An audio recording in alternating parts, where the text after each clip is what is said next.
Hello guys, and welcome back to another video. Today we are once again on Conquer the World, and we're on the world map today, and we're just going to be explaining how to basically make airplanes and Navy. We're not going to do much else than that, just because this is going to be more of a tutorial. We're not going to try conquering the world. I joined mid-match of somebody else's game, so it's not like I would win anyways. I mean, actually,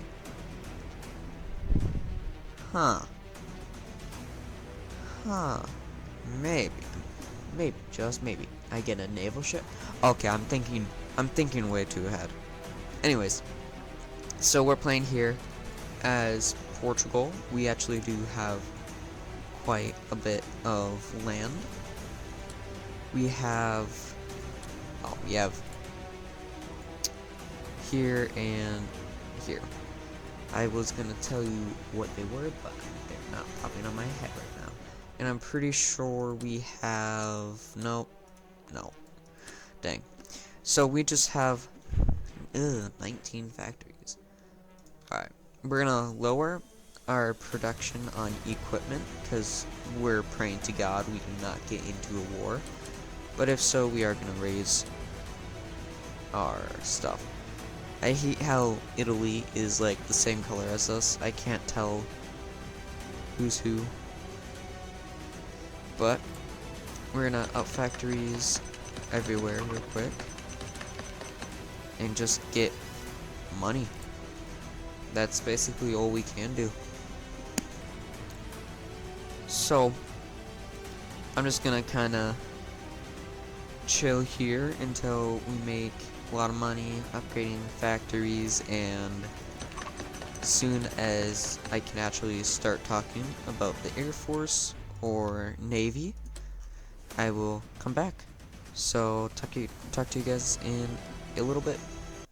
Real quick, sorry for the interruption. I would like to give a special thanks to the person on screen for bringing this up.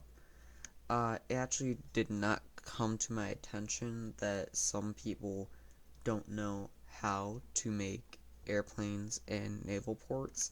It just kind of clicked in my brain for me, so that's why I made this video.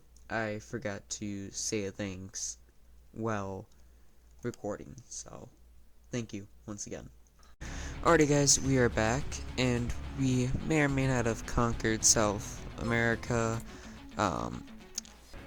the Congo, the Dutch East Indies, and Australia. I'm actually happy now that I have the same color as Italy, because Italy may be like, oh, I captured everything in Europe and Africa. Well, I don't have to go there, because this screen and this screen are relatively similar. Like, you can tell the difference, but it's really hard to tell the difference when you zoom out like this. So I think I should be fine, but now we're actually going to get to the demonstration on how to create airplanes and naval bases.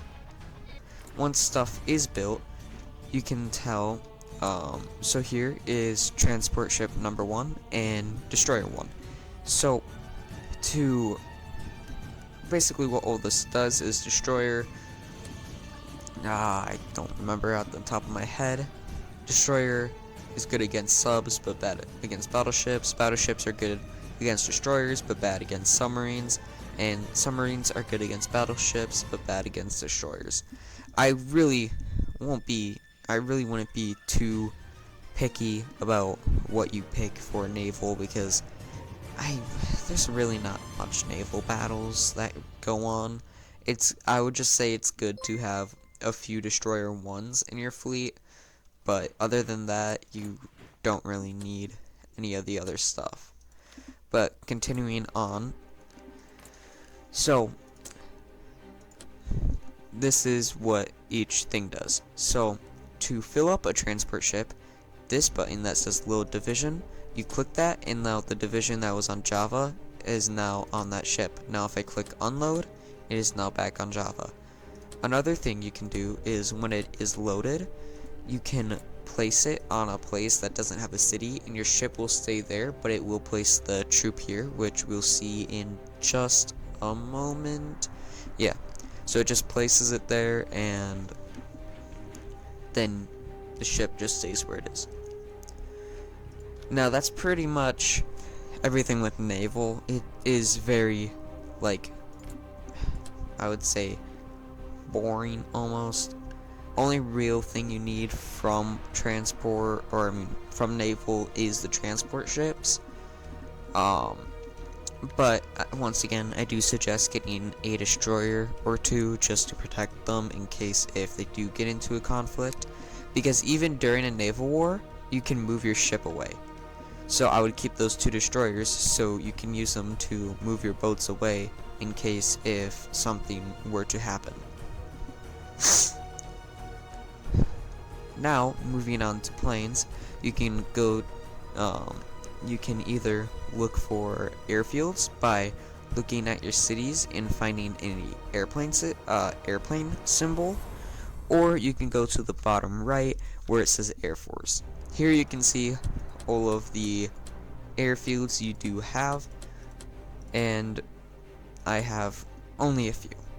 So now, how do you get planes? So you're going to want to go into research and find the Air Force section. Now I'm going to be demonstrating this with bombers and fighters because CAS, in my opinion, is the worst. Do not get it. It doesn't attack troops. From the last time I used it, it did 0 damage to troops. It just flew.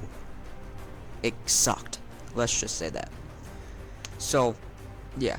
And then real quick on anti-air, you don't need to worry about there being anything with anti-air. Once you buy anti-air, it'll just work automatically, so you don't need a specific troop for it. And then intelligence, by now you can just read the description. You see your neighbor's factory count, ships and airplane count, and everything. So these 2 are almost finished being researched, and we have 100. We need a little bit more factories in infantry, but we have 100 factories, and we're just gonna real quickly go ahead and buy a few more factories in places that need them, just so we can earn a bit more money. So let's just do that real quick.